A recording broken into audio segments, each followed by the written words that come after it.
Bienvenido. Estás escuchando Palabra y Presencia con Jorge Sanabria, trayendo inspiración y motivación bíblica para nuestro día a día. Encontrarás nuevas enseñanzas cada miércoles y viernes. Gracias por estar con nosotros en el día de hoy. Ahora, sin más preámbulos, entremos en la palabra del día de hoy. Dios te bendiga, pueblo de Dios. Te habla Jorge Sanabria de Palabra y Presencia. Muchas gracias por estar con nosotros en el día de hoy. Vamos a estar continuando la serie Entendiendo la Prueba y vamos a estar hablando bajo el tema Pedro y los discípulos, prueba avisada sin preparación.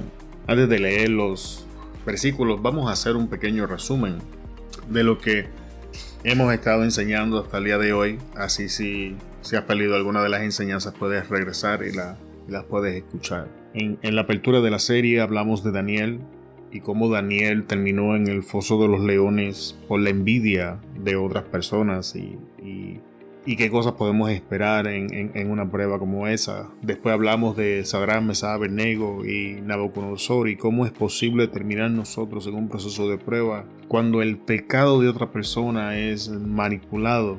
Después de ahí hablamos de Job y en Job estuvimos hablando cuando entramos en un proceso de prueba, pero no hemos hecho nada malo, no hemos abierto la puerta a ningún pecado, la prueba no llega como consecuencia de una mala decisión, de un descuido, sino que aún haciendo lo correcto y lo que tenemos que hacer, la prueba nos visita.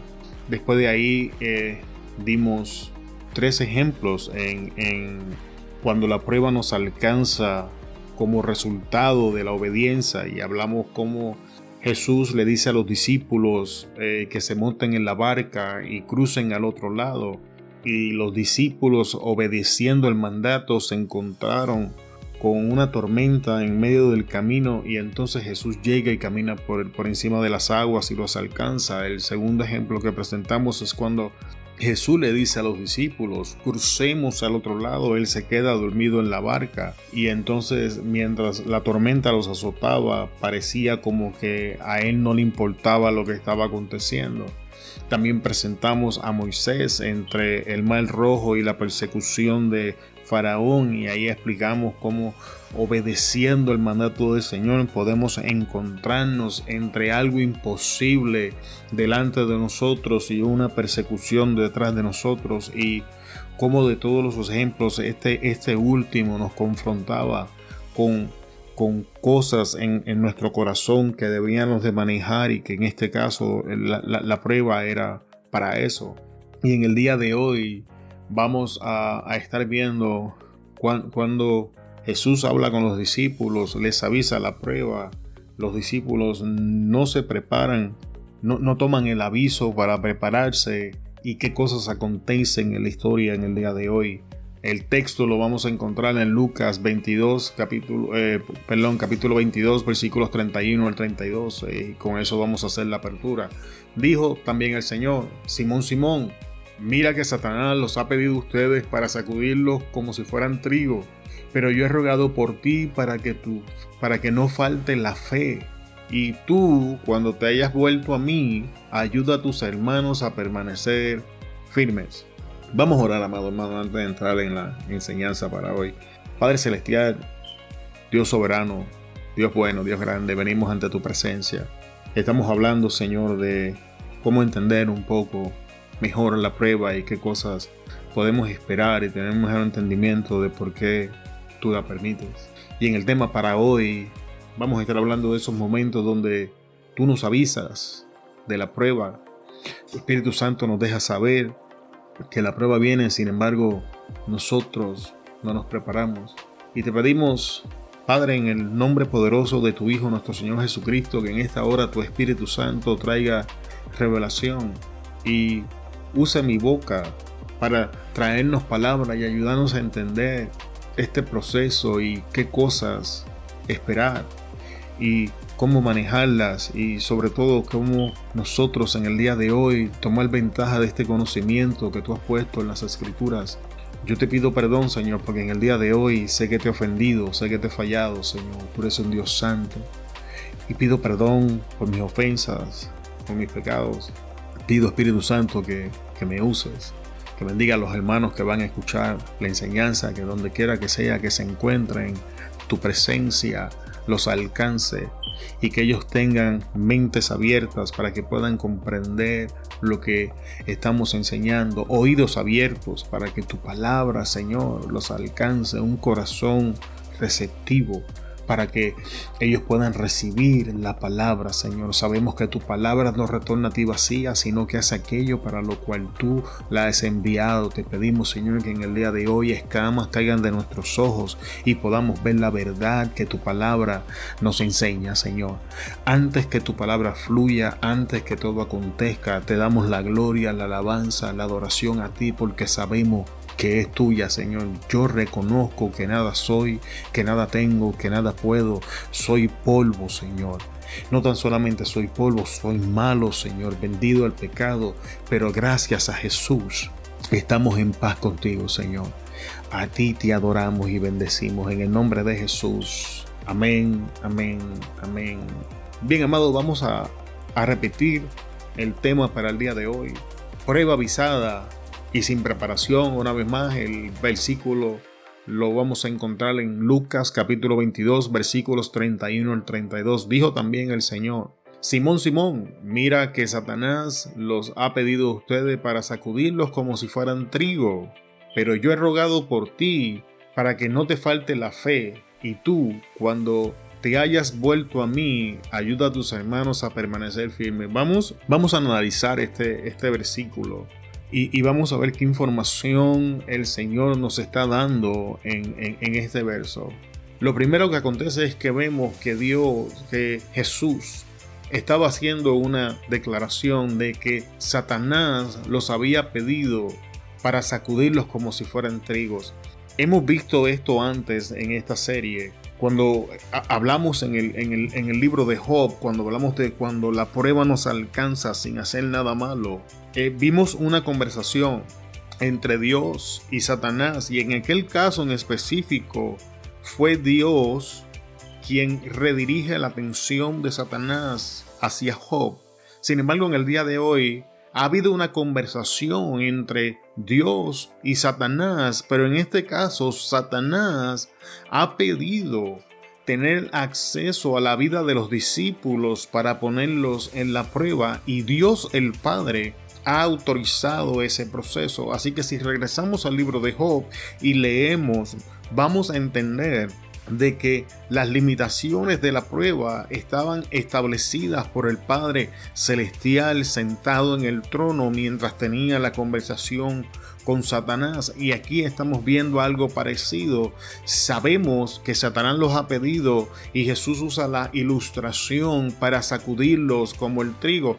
La versión Reina Valera del 60, del 77 usa la palabra zarandearlos como trigo, y es tomado lo que significa era el trigo se recogía, se ponía como en unas sábanas, se tiraba hacia el aire para que el viento entonces se llevara las impurezas y el trigo volviera a bajar, y se repetía este proceso hasta que el trigo estaba limpio o lo más limpio posible, porque entre tirarlo en el aire y el paso del viento todo lo que era liviano se era llevado. Así que podemos entender que en este caso, tomando de partida la descripción de zarandearlos como trigo o de sacudirlos como trigo, podemos entender que vamos a entrar en una prueba que está diseñada para purificarnos, que vamos a entrar en una prueba que no está diseñada para destruirnos, sino para limpiarnos.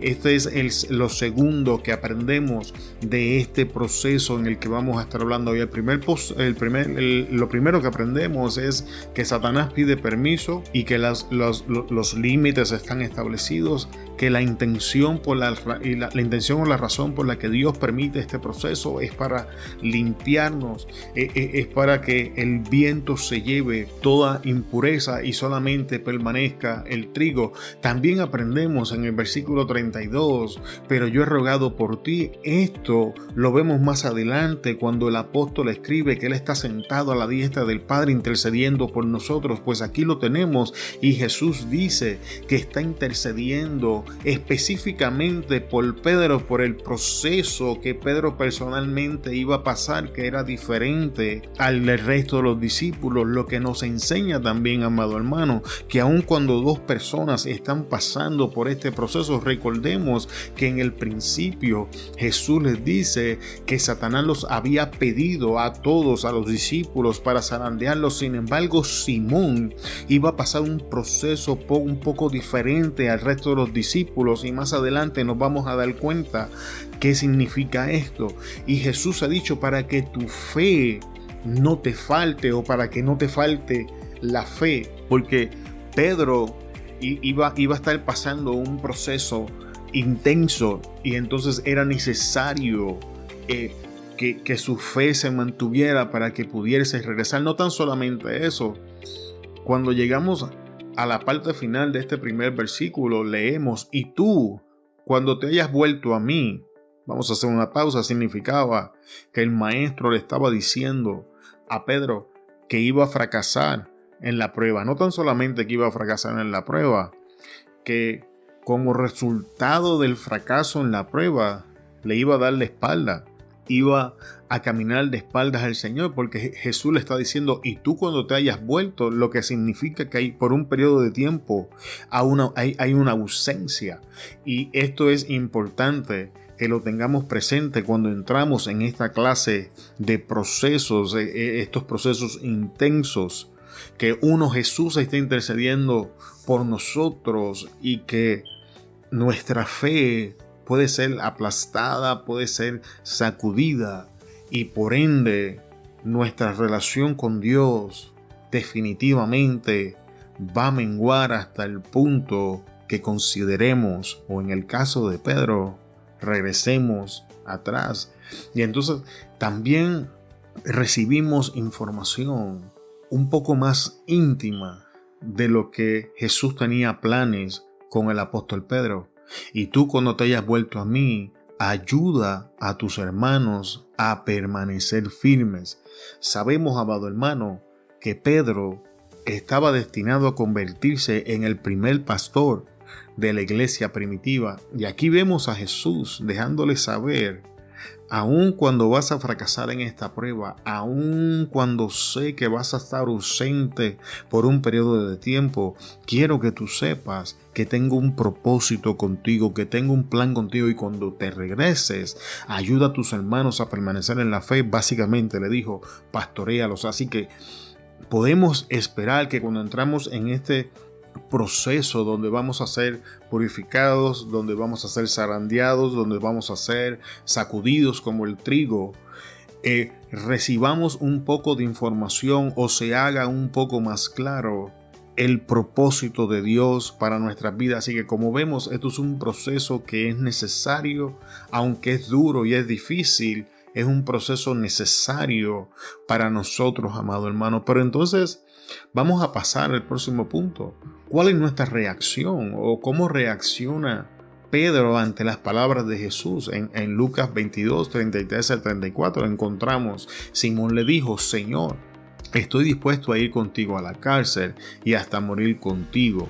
Jesús le contestó: Pedro, te digo que hoy mismo, antes que cante el gallo, 3 veces negarás que me conoces. Entonces Pedro le dice al maestro: yo estoy dispuesto a ir a la cárcel, es más, no solamente a la cárcel, estoy dispuesto a morir contigo. Y quiero abrir un paréntesis: yo no creo que Pedro tuviese la osadía de mentirle al maestro en la cara cuando el maestro le estaba hablando, con la seriedad que le estaba hablando. Yo pienso, y estoy inclinado a pensar, de que Pedro estaba siendo 100% honesto en su declaración en la condición presente, pero Pedro no había visto los problemas que habían en él, que le iban a abrir las puertas al tropiezo que iba a acontecer más adelante.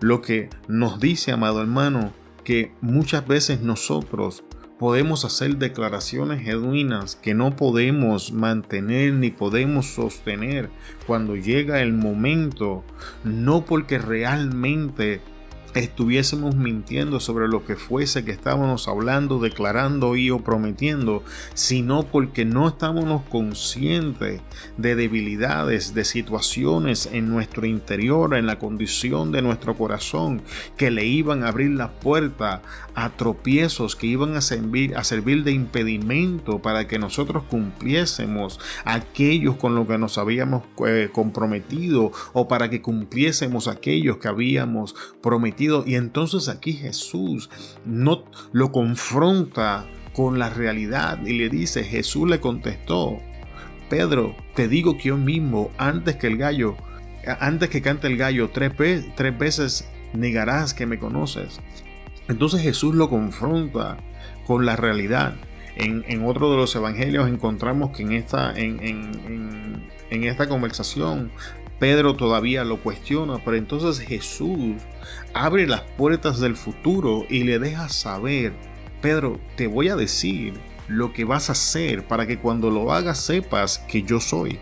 Entonces eso es lo que acontece, y muchas veces es lo que Dios hace con nosotros, nos permite y nos dice y nos informa qué es lo que vamos a hacer, cómo vamos a fallar, y cuando lo hacemos y miramos atrás nos damos cuenta de que Dios en diferentes razones nos venía diciendo que ese momento iba a llegar y que nuestras acciones iban a ser las que justamente cometimos y no las que pensamos que íbamos a hacer. ¿Significa esto, amado hermano, que el plan de Dios se acabó con nuestra vida? ¿Significa esto que hemos llegado al final de la carrera? En ninguna manera, hermano. Esto significa que Dios es Dios, que Él sabe todas las cosas, que Él es soberano, que Él está al control, que Él siempre ha estado al control de todas las cosas, aun cuando nosotros pensamos que no lo está. Una de las oraciones que se escucha espiritual, pero a mí con toda honestidad me rehierve, es cuando la gente empieza a orar, Dios toma el control, porque tengo que preguntar cuándo Dios no ha estado al control, cuándo las cosas han estado fuera del control del Señor. Dios es soberano, Dios es todopoderoso, aun cuando Él lo permite, Él está al control. Lo hemos visto en la Biblia una y otra vez. En esta serie, esta es la segunda ocasión donde lo vimos en Job, donde Dios estaba en control absoluto y total de lo que estaba pasando, donde Dios había establecido los límites y el tiempo hasta donde la prueba llegaría y cuándo acabaría. Y aquí estamos leyendo justamente lo mismo. Satanás los pide para sacudirlos como trigo. Dios le da acceso, pero todavía establece limitaciones, todavía le deja saber a sus discípulos, quiero que sepas que Satanás los va a atacar, pero no se preocupen, yo estoy intercediendo por ustedes. No tan solamente eso, no se preocupen porque van a fallar en la prueba, van a caer, lo van a hacer mal, pero cuando vuelvas quiero que sepas que tengo planes contigo. Cuando esto acontezca, no te preocupes porque yo me voy a glorificar. Aún en esta situación, Dios nos demuestra que está al control de todo lo que está aconteciendo, que nada lo toma por sorpresa, que ya Él tiene un plan preparado para nuestras caídas, para nuestros tropiezos, y eso, amado hermano, lo pasamos por alto cuando estamos en el momento de la prueba. Una de las mentiras que Satanás nos hace creer después de momentos donde fracasamos en la prueba, en momentos después que lo hacemos mal, en momentos después que hacemos lo que sabemos que no tenemos que hacer, es que nos susurra al oído y nos dice, si acabó, este es el final de la carrera, hasta aquí llegaste, no te vuelves a levantar. Mentiras del diablo, hermano, hermana que me acontece, hermano, hermana que me estás escuchando en el día de hoy, preste la atención a los versículos. Jesús le está diciendo a Pedro, Pedro, vas a fallar. Todavía le dice, Pedro, te voy a decir más, te voy a decir cómo vas a fallar, y aún así le dice, cuando tú regreses, tengo planes contigo. Yo no sé cuál es la situación que estás atravesando, yo no sé por qué clase de condición te encuentras, o si has caído, si has tropezado, si estás batallando con algo parecido, pero quiero decirte que Dios no ha terminado contigo. Quiero dejarte saber, vuelve a casa porque Él tiene planes, vuelve a casa porque tu caída no lo toma por sorpresa, vuelve a casa porque tu tropiezo no fue algo que Él no vio. Él ha visto todas las cosas, Él está al control y todavía sus planes están vigentes. En la enseñanza anterior hablábamos que la tormenta en medio del agua no anula la promesa que recibimos en la orilla, y en el día de hoy lo estamos viendo nuevamente. Pedro, me vas a negar 3 veces antes que el gallo, me vas a negar 3 veces antes que el gallo cante, pero quiero decirte, cuando tú vuelvas, yo voy a ser de ti el primer pastor de la iglesia. Sus promesas siguen vigentes, su fidelidad sigue inmutable. Dios está sentado en el trono soberano, poderoso, glorioso, al control de todas las cosas, amado hermano. Así que si ya la prueba ha llegado a nuestra vida, si ya hemos caído, si ya hemos fracasado, quiero dejarte saber, no es el final. Ya Él lo sabía. Él lo sabe todo, amado hermano. Nada está fuera de su control. Vamos a pasar al próximo punto. En este punto quiero ayudarte a ver que entre el momento en que la prueba es avisada y la prueba acontece, Dios en su misericordia nos dio un tiempo para que nos preparamos, para que nosotros entremos en la preparación. Sin embargo, amado hermano, la realidad es que no lo hacemos.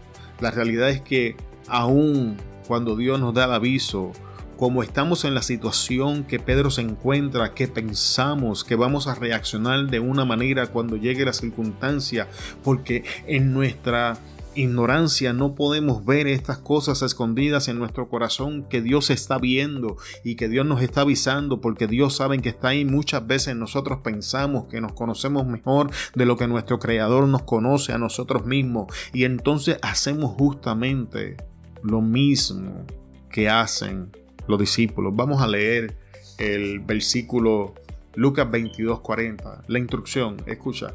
Al llegar al lugar les dijo: oren para que no caigan en tentación. Este es el momento donde Jesús se lleva a los 3, Pedro, Juan y Tomás, y Él se los lleva al Getsemaní con Él, y están orando. Entonces Jesús va a orar y le dice: oren para que no entren en tentación. Y esto es un detalle importante, porque Jesús le está dando la instrucción, y es: prepárense porque la prueba viene en camino. Oren. Hace un tiempo atrás estaban hablando en la iglesia de cuáles eran cuál es el ministerio más atacado, y algunos hermanos llegaron a la conclusión de que el ministerio de evangelismo es el ministerio más atacado dentro de la iglesia. El ministerio donde salimos a las calles a proclamar las buenas nuevas del evangelio a las almas perdidas. Estos hermanos llegaron a la conclusión de que ese era el ministerio más atacado. Sin embargo, amado hermano, aun cuando yo estoy en la minoría en este argumento, yo difiero. Abiertamente yo pienso que los 3 ministerios más atacados en la iglesia son Biblia, oración y ayuno. Y de todos estos, yo diría que el más atacado, aunque se me hace difícil escoger uno de los 3, en este momento voy a escoger la oración. Si te preguntara, ¿con qué frecuencia oras? ¿Con qué frecuencia lees la palabra? ¿Con qué frecuencia ayunas? Estoy convencido que por lo menos 7 de cada 10 personas que le haga esta pregunta, que son cristianos, van a revelar que tienen problemas en el estudio de la palabra, en su vida de oración y mucho más en su vida del ayuno. Y por ende van a tener problemas en el área evangelística también, porque si no estudias la palabra, si no oras y no ayunas, entonces vamos a estar sin el poder que necesitamos para presentar el evangelio. Y nota que ese es el asunto. Jesús le dijo a sus discípulos: oren. Jesús le estaba dando un periodo de preparación para que cuando la prueba llegara ellos estuviesen listos. Y quiero dejarte saber que esto es un patrón que vemos en la Escritura. Cuando vamos al Antiguo Testamento, nos vamos a encontrar con un hombre que se llamaba Noé. Y Noé tenía la instrucción de preparar un arca porque venía un diluvio. Y en aquel entonces, amado hermano, jamás había llovido. Entonces Noé cree en lo que Dios le dice y se atreve a hacer y a iniciar algo que no tenía precedente. En el tiempo que Noé recibe la palabra del Señor, comienza a construir el arca. En todo ese tiempo Noé está hablando del diluvio. Cuando Noé finaliza el arca, amado hermano, Cuando Noé finaliza el arca, es cuando Dios le dice: entra tú, tu familia, Dios trae los animales, y cuando llega el último de los animales, Dios tranca la puerta. ¿Cuál fue la ventana de preparación? La ventana de preparación fue el tiempo en que se preparó el arca, más el tiempo en que los animales tardaron en llegar, entrar y tomar su posición dentro del arca. Todo eso fue el tiempo de gracia que había para reaccionar ante el llamado de preparación y salvación ante el diluvio inminente. Como pasó en los tiempos de Noé, pasa hoy. La gente no escuchó el aviso hasta que empezó a llover, hasta que la prueba y el juicio cayó. Y lo mismo acontece, amado hermano, en el día de hoy. No somos distintos a aquella generación. Dios nos habla, Dios nos dice, viene la prueba y no nos preparamos. Entonces queremos prepararnos cuando cae la tormenta, queremos prepararnos cuando el agua comienza a caer, queremos prepararnos cuando las situaciones comienzan a desenvolverse y entonces ya es muy tarde. Algunas de las razones por las que esto acontece las vamos a encontrar en el versículo 45. En el versículo 45 dice: cuando se levantó de la oración, fue a donde estaban los discípulos y los encontró dormidos, vencidos por la tristeza. Jesús se fue aparte, se fue a orar. En un momento dado él se levanta, regresa a ver a sus discípulos y los encuentra dormidos, y la razón por la que estaban dormidos es porque habían sido vencidos por la tristeza. Y a nosotros nos acontece de igual manera. Cuando tú duermes, estás en un tiempo donde estás desconectado de lo que es la realidad. Cuando tú duermes, estás en un tiempo donde tú no tienes entendimiento de lo que está pasando alrededor tuyo. Nosotros físicamente vamos a la cama a dormir porque estamos cansados. Pero en esta ocasión, ellos estaban vencidos por la tristeza. Su cansancio no era simplemente físico, era un desgaste emocional. Ellos habían escuchado, ya que el maestro lo había dicho: de aquí en adelante me estoy preparando porque voy a ser crucificado. Y ellos emocionalmente estaban desgastados por la tristeza que estaban experimentando. Escucha bien, porque esto nos revela un poco de cómo Satanás opera en nuestras vidas para vencernos. Es bien raro que Satanás venga con un golpe directo en un intento de destruirnos. Lo normal es que Satanás intente de desgastarnos en luchas pequeñas, con situaciones que aparentemente son insignificantes, pero poco a poco esto va añadiendo, cada situación va añadiendo estrés o pequeñas heridas que cuando vienen a ver nos desgastan emocionalmente. Y entonces cuando llega el momento en que tenemos que hacer algo, ya estamos cansados emocional y mentalmente, ya no queremos lidiar con la situación. De hecho, ya estamos hartos y cansados de manejar tal o cual cosa. Y es lo mismo que le está pasando a los discípulos. Emocionalmente estaban desgastados por la tristeza, ya habían sido vencidas por ellas y por ende se habían dormido y por ende no podían orar. ¿Cuál es la importancia de esto? Jesús se lo dice: oren para que no caigan en tentación. Si nosotros oráramos más, caeríamos menos en la tentación. Eso es lo que Jesús le dice en el versículo 40, pero no es lo que hacemos. Nos desgastamos emocionalmente, nos desgastamos con las circunstancias de la vida, nos desgastamos mentalmente pensando en los problemas y las situaciones. Y entonces, ¿qué sucede? Una vez desgastados entramos en esta desconexión y ya no oramos. Con toda honestidad le voy a preguntar, amado hermano, ¿cuándo fue la última vez que se sentó, hizo un devocional? Que dijo: Señor, me voy a sentar y quiero estudiar para beneficiarme de lo de tu palabra. Señor, estoy aquí despierto a esta hora de la noche, que quiero hablar contigo. Es difícil, vamos a ser sinceros, es difícil, y es difícil porque estamos cansados. ¿De qué estamos cansados? Estamos cansados de trabajar 8, 10, 12 horas al día, estamos cansados de los afanes de esta vida, estamos cansados de los problemas. ¿Problemas en dónde? Problemas con el matrimonio, problemas con los hijos, problemas en la iglesia, que de hecho son los problemas más tediosos que no queremos lidiar, porque lo más tedioso que hay es querer ir a la casa de Dios a adorar y entonces salir de ahí con un problema que es totalmente innecesario. Y todas estas cosas, amado hermano, se van acumulando y nos van desgastando, y el efecto de esto no oramos. Estamos cansados y no oramos. Entonces en el versículo 46 Jesús les recuerda: ¿por qué están durmiendo? Levántense y oren para que no caigan en tentación. Jesús les recuerda lo que les dijo en el verso 40, pero en esta ocasión les da una instrucción: levántense y oren. Esto no es algo que Dios va a hacer por nosotros. Hay personas que se enojan cuando enseño esto.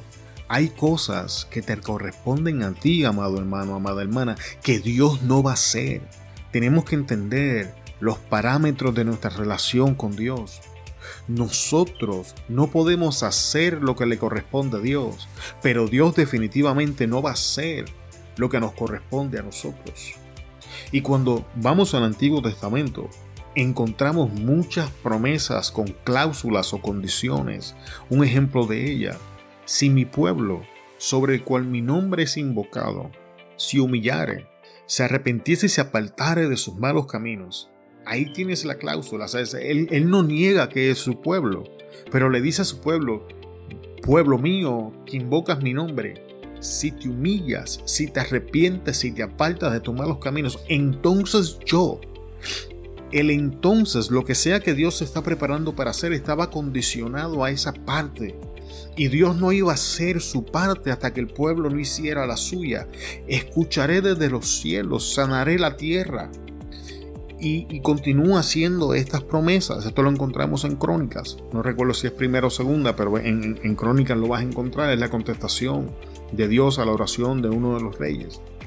Esto es importante, amado hermano, porque aquí tenemos a Jesús diciéndole: levántense y oren.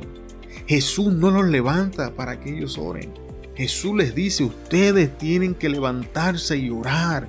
Es algo intencional. Tenemos que poner nuestra intención en lo que tenemos que hacer. ¿Y qué cosa tenemos que hacer? Lo que Jesús nos está recomendando.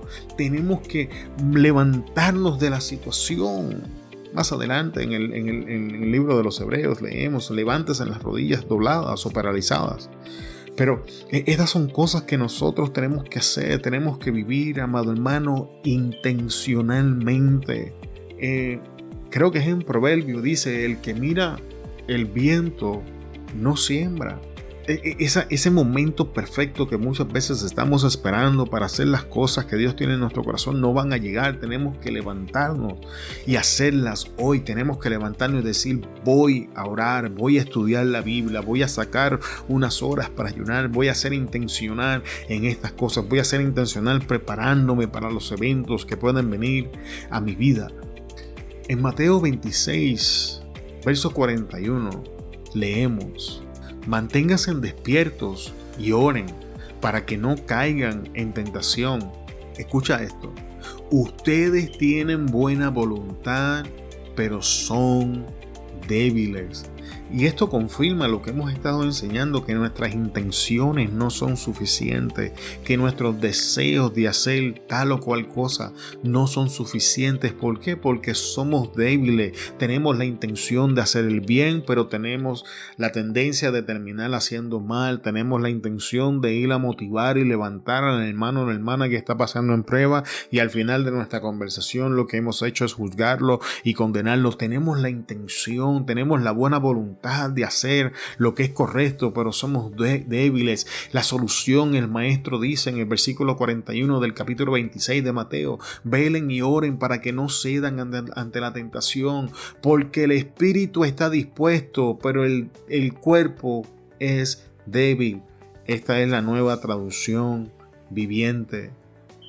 Ahora, amado hermano, vamos a ver los resultados del proceso. Jesús le da esta ventana de preparación. Los discípulos, por el desgaste emocional, estaban cansados y por ende no se preparan. Vamos a ver cómo acaba esto. Ahora vamos a ir al libro de Mateo, al capítulo 26 al versículo 56. En ese momento, todos los discípulos lo abandonaron y huyeron. Así que, tal como Jesús les dijo al inicio de la conversación, Satanás los ha pedido para zarandearlos como trigo, y tal como Jesús lo dijo, aconteció. Los discípulos fallaron y lo abandonaron. Pero ahora vamos a enfocarnos en Pedro, que es a quien Jesús le hace una declaración personal cuando está dando las instrucciones. En el caso de Pedro, tal como Jesús dijo, cuando vamos a Mateo 26, del verso 69 al 75, leemos: de repente, las palabras de Jesús pasaron rápidamente por la mente de Pedro. Antes de que cante el gallo, negarás 3 veces que me conoces. Y Pedro salió llorando amargamente. Ya sabemos la historia. Pedro se va a calentar en el fuego. Le dicen: ¿tú andabas con él? No, yo no andaba con él. Va a la segunda, vuelve y le preguntan. Y en la tercera vuelve y lo niega. Y entonces canta el gallo y Pedro se acuerda de lo que Jesús le había dicho. ¿Cuál es el resultado de esto? Salió llorando amargamente. Y este debe ser el resultado de cualquier persona sincera que quiere buscar al Señor cuando es confrontada de que aun cuando no quería fallar, acaba de fallar. Acaba de hacer algo que ofende a su Señor. Esta es la actitud que debemos tomar. Cuando el pecado ya no nos duele, estamos en un área de peligro.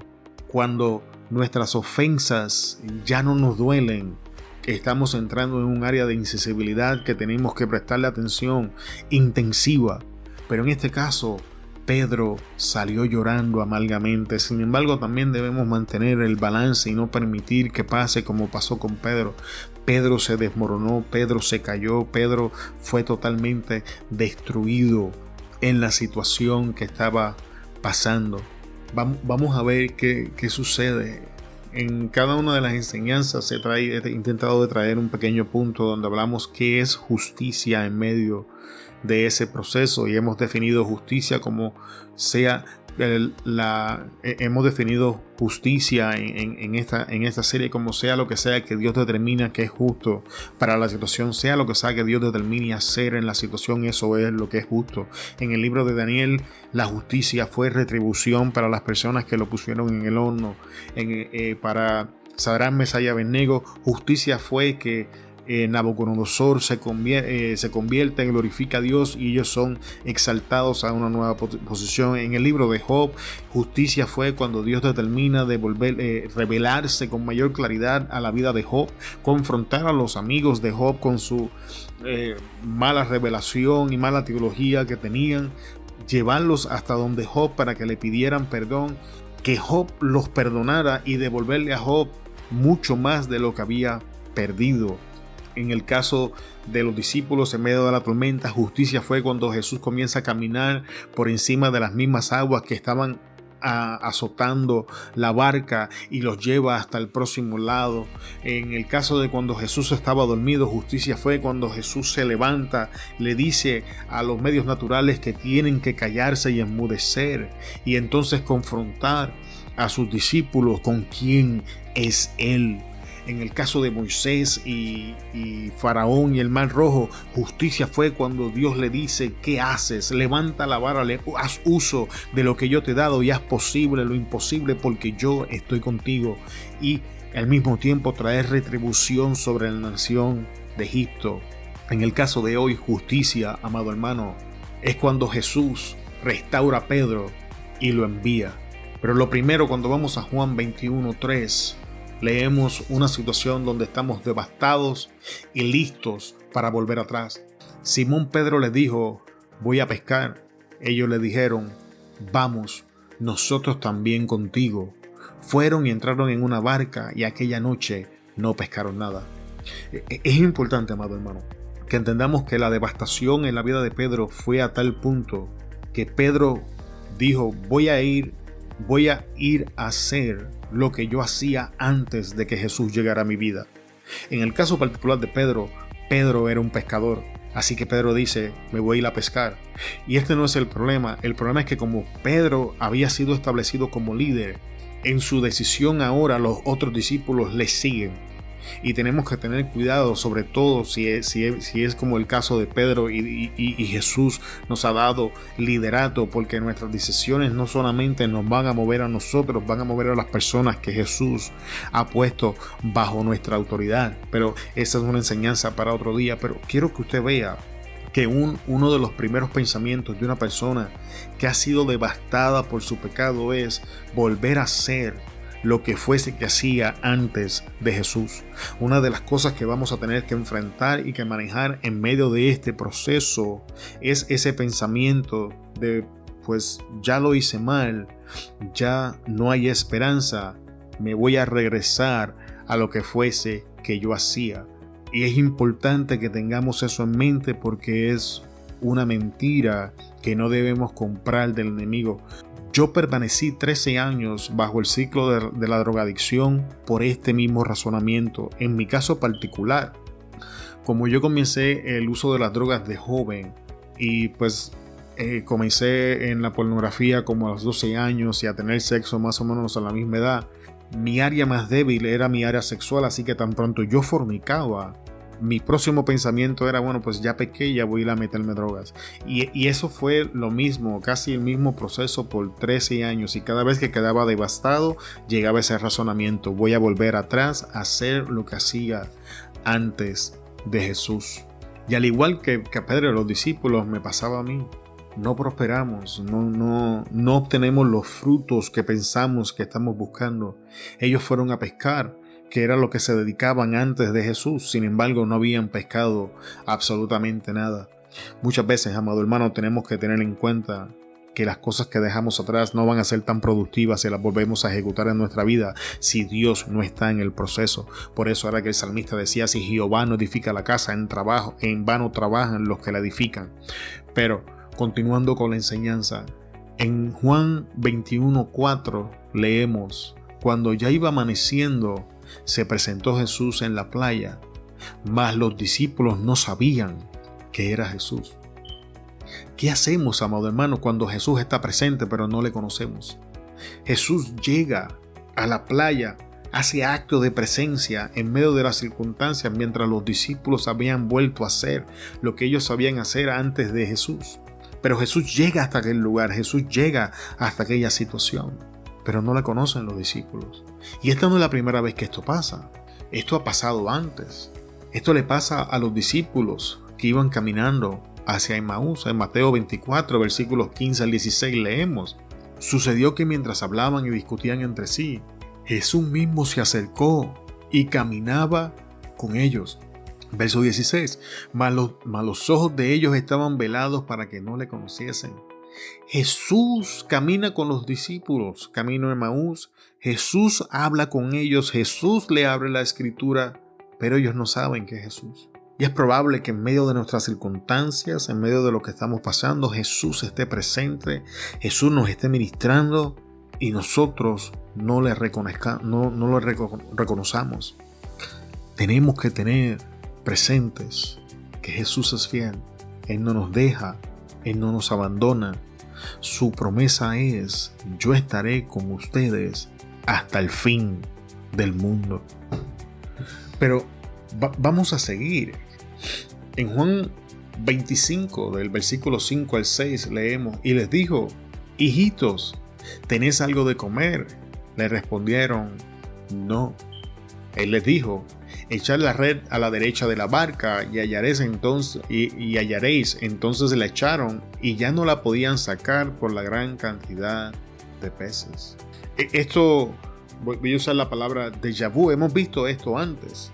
En otra parte de la historia hemos visto que Jesús le dice a Pedro, boga mar adentro. Pedro dice, maestro, hemos estado pescando toda la noche, tira la red para tal lado, ok, en tu nombre echaré la red.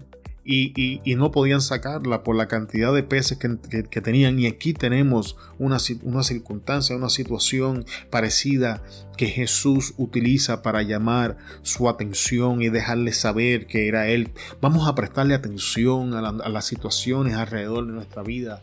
Dios no tan solamente... El medio primordial, vamos a abrir un paréntesis, el medio primordial por el que Dios nos habla es la Escritura. También podemos, después de la Escritura, podemos usar predicaciones y estudios bíblicos. También podemos usar conversaciones entre amigos, referencia a la Escritura. Pero también tenemos que prestarle atención a las circunstancias, tenemos que prestarle atención al medio ambiente, tenemos que prestarle atención a las cosas que están pasando en nuestra vida. Jesús utiliza unas circunstancias para llamar su atención, una experiencia para llamar su atención. Y no estoy diciendo que las experiencias son más importantes que la palabra. Eso nunca va a pasar. Nosotros no vivimos basados por experiencia, sino por la verdad, por la escritura. Lo que estoy diciendo es que presta la atención a tus experiencias, porque te puedes encontrar que Jesús te pase por una experiencia que te sea familiar para llamar tu atención y dejarte saber: yo estoy aquí. Y eso es importante, amado hermano. Mira, en Juan 21:7 leemos: entonces aquel discípulo a quien Jesús amaba, o sea Juan, dijo a Pedro: es el Señor. Simón Pedro, cuando oyó que era el Señor, se ciñó la ropa porque se había despojado de ella y se echó al mar. Quiero que veas la diferencia entre saber y hacer. ¿Quién es quien reconoce a Jesús? Es Juan. Juan reconoce quién es Jesús. Pero ¿quién es el primero que se mueve en la dirección hacia donde Jesús se encuentra? Es Pedro. Y esto establece una gran diferencia, porque saber algo sin accionar no es suficiente. Nosotros estamos llamados a accionar a lo que sabemos. Y esto es de vital importancia. Por eso tan pronto Pedro se entera que es el maestro, se mueve en la dirección correcta. Y quiero que veas que esto no es la primera vez que acontece. Cuando vamos a Juan 20, del 2 al 8, es la parte cuando Juan está narrando que les dicen que Jesús resucitó. Juan y Pedro salen corriendo. Juan nos deja saber que él ganó la carrera y fue el primero que llegó a la entrada, pero no fue el primero que entró a la tumba, sino Pedro.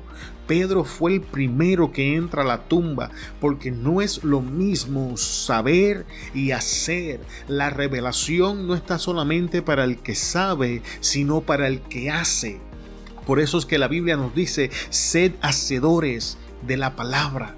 Y esto es importante. Y ahora, llegando a la parte final del día de hoy, en Juan 21, versículo 17, leemos: le dijo la tercera vez: Simón, hijo de Jonás, ¿me amas? Pedro se entristeció de que le dijese la tercera vez: ¿me amas? Y le respondió: Señor, tú lo sabes todo. Tú sabes que te amo. Jesús le dijo: apacienta a mis ovejas. Esta inicia una conversación entre Jesús y Pedro, y cuando Jesús sale del mar, Jesús ya tiene algo cocinando, pero no voy a entrar en eso en el día de hoy. Entonces hay una conversación entre ellos y Jesús le pregunta: Jonás, Simón, ¿me amas? Y él dice: tú sabes que te amo, apacienta a mis corderos. Y vuelve y le pregunta por segunda ocasión, y esta es la tercera ocasión donde Pedro es quebrantado. Pero quiero que le prestes atención no solamente las 3 veces, porque he escuchado predicaciones de esto donde ya nos han enseñado, y muchos predicadores están de acuerdo que las 3 veces que le preguntó fue para traer restauración a las 3 veces que lo negó. Pero esta es la parte del versículo que tenemos la tendencia de pasar por alto. Es cuando le dice: Señor, tú lo sabes todo. Mientras yo estudiaba para esta enseñanza, amado hermano, he llegado a la conclusión de que Pedro le está diciendo a Jesús: tú lo sabes todo, como la consecuencia del aviso de Jesús antes de la prueba. Llegué a la conclusión que después de Pedro vivir lo que había vivido, aun cuando fue doloroso, lo llevó a aprender algo del Señor al que le estaba sirviendo. Y en este caso particular es: tú lo sabes todo. Pedro no tenía duda de que Jesús sabía todas las cosas, porque Jesús le había dicho: Pedro, te han pedido para zarandarte como trigo, vas a fallar en la prueba, me vas a dar la espalda, pero cuando tú vuelvas. Y aquí Pedro, yo estoy convencido que le está diciendo: tú lo sabes todo, porque tiene todas estas cosas en su mente. Al final de lo que sea que estemos pasando, amado hermano, vamos a conocer algo de nuestro Dios que nos va a firmar en nuestro caminar con Él. No tan solamente eso, no tan solamente vamos a ganar un mejor entendimiento del carácter, del poder, de lo que sea que Dios nos quiere revelar después de la prueba. Vamos a ser enviados a hacer algo para su gloria. Jesús les dijo: apacienta mis ovejas. En el caso particular de Pedro, lo enviaron directamente al pastorado. Este no es necesariamente el caso de todos nosotros. No todos estamos llamados a ser pastores, no todos estamos llamados a ser maestros, pero sí sé que todos tenemos una responsabilidad en el reino de los cielos, y esa responsabilidad nos va a alcanzar justamente después de procesos como estos, justamente después que ganemos conocimiento y entendimiento del Dios al que le estamos sirviendo. Vamos a ser enviados para la gloria de su nombre. Es por eso que te decía antes, no te mueres en lo que estás pasando. Las circunstancias no están diseñadas para destruirte, porque Dios tiene planes de enviarte a hacer algo para la gloria de su nombre. Así que yo te recomiendo que levantes manos santas en medio de tu sufrimiento y glorifiques al Dios que le estás sirviendo, porque Él sigue sentado en el trono. La tierra sigue siendo el estrado de sus pies, y en el nombre de Jesús se va a doblar toda rodilla en los cielos, en la tierra, debajo de ella. Cuando llegue el tiempo, cuando llegue el momento predeterminado por Dios, yo te aseguro que tus circunstancias van a caminar, van a cambiar. Te garantizo que Jesús se va a levantar por encima de lo que estás pasando. Te va a sanar, te va a restaurar, y no tan solamente eso, lo vas a ver con más claridad, lo vas a ver como nunca antes lo has visto. Vas a poder entender cosas que no habías entendido antes, y entonces te va a decir: ve y haz tal o cual cosa para la gloria de su nombre. Y espero, amado hermano, que esta enseñanza haya traído un poco de claridad en cuanto a esta parte de la prueba, cuando somos avisados de que la prueba viene y no nos preparamos y fracasamos en ella. Quiero dejarte saber que Dios tiene un plan, y para eso invertimos este tiempo en el día de hoy. Quiero darte las gracias por haber llegado hasta el final de la enseñanza y bendecirte en el nombre poderoso de Jesús. Te espero en el próximo episodio de Palabra y Presencia, donde vamos a estar hablando cuando la prueba nos alcanza por la negligencia. Una vez más, muchas gracias por estar con nosotros hasta el final de la enseñanza en el día de hoy. Te bendecimos en el nombre poderoso de Jesús. Se despide de ustedes Jorge Sanabria, de Palabra y Presencia. Hasta luego.